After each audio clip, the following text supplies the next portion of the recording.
get Russia out of Ukraine, and with us, our friend. Introduce yourself, please. Gokor Yehnukian.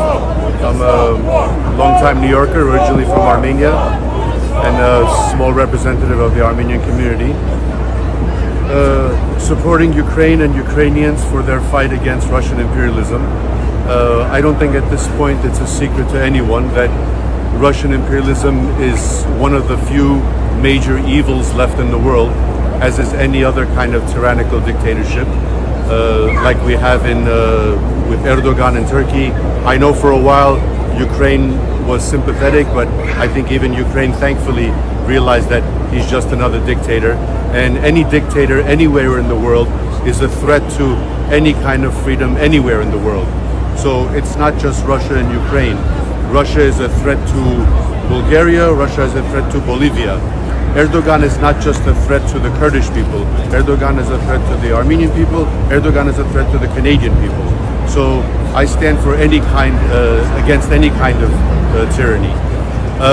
Right now, Ukraine, thankfully, unfortunately, is physically fighting the war, I believe, for everyone, for all of humanity. Not only just Armenians and Ukrainians, but every single people, every single nation on earth. We may not realize it now, but in decades to come we will.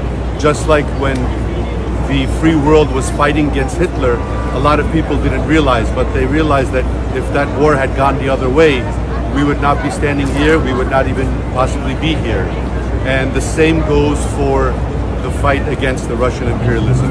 And for that, I support and I stand by and I do whatever I can in my limited power to expedite the fall of Russian imperialism, the fall of Moscow, the fall of the KGB. It has been in power far too long. It collapsed several times. It collapsed once in 1917, but it was a pseudo-collapse because Russian Empire became Soviet Empire. And then it collapsed again in 1991, and then the Soviet Empire became the Russian Empire again. So this one has to be a final collapse, so they do not even have a chance of rebuilding and reorganizing. All the nations within the Russian Empire and all the nations that are puppets of the Russian Empire, like Belarus and Armenia and Georgia, they should all be freed, in addition to the ones that are still under the Russian Federation, like Circassia and the Kalmyks and the Buryats, and I stand for all of their freedoms as well. I hope it wasn't too long. No, it's okay. Thank you. And we just talk about today, get Russia out of Ukraine. It's just not about peace, like continue the relationship. No, just fighting for get Russia out of Ukraine. It's like return Crimea, all territory that they invade right now.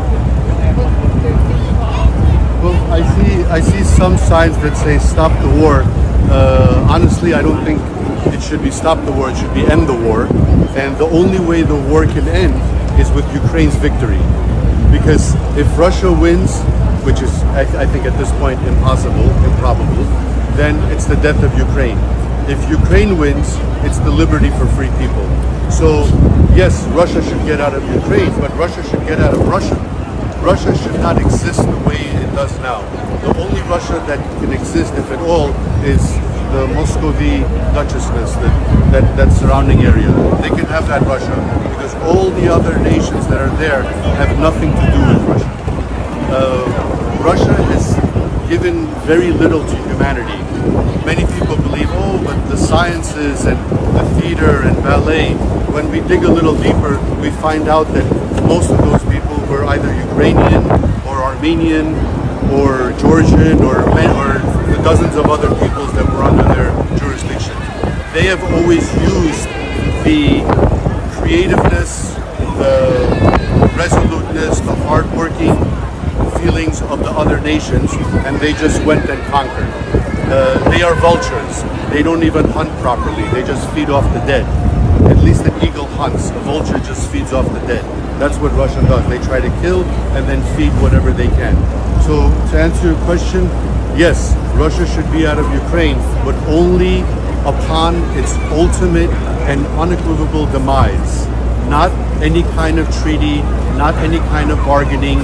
Russia must be under complete capitulation, fall, sign, or not sign if they don't want, it doesn't matter, a complete defeat, separate the Russian Federation into those nations, and then at that time I would say yes, let's stop the war.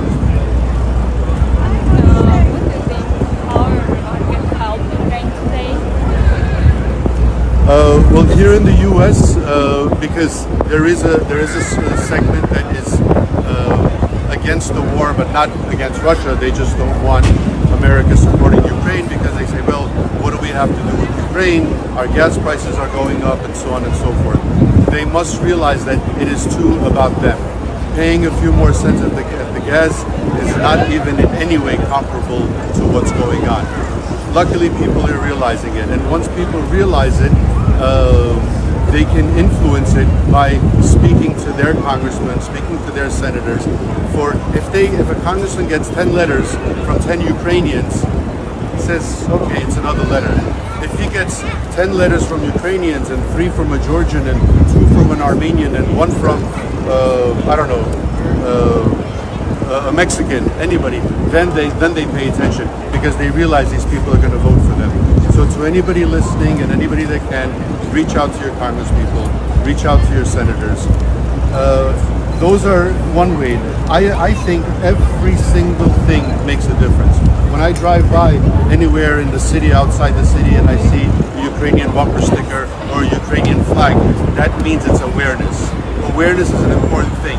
We didn't know about a lot of things until there's awareness. You know, we talk about autism awareness, breast cancer awareness, this awareness, that this is also a form of awareness. If someone doesn't know about it, they are unable to pick a side. So they're either going to be indifferent or they may very well pick the wrong side. But if they are aware of it and they're informed, they will pick the right side and they will protest and they will write to their senators and they will send financial help. I know there's an organization that helps the soldiers with prosthetics. So there's so many things to do, so many things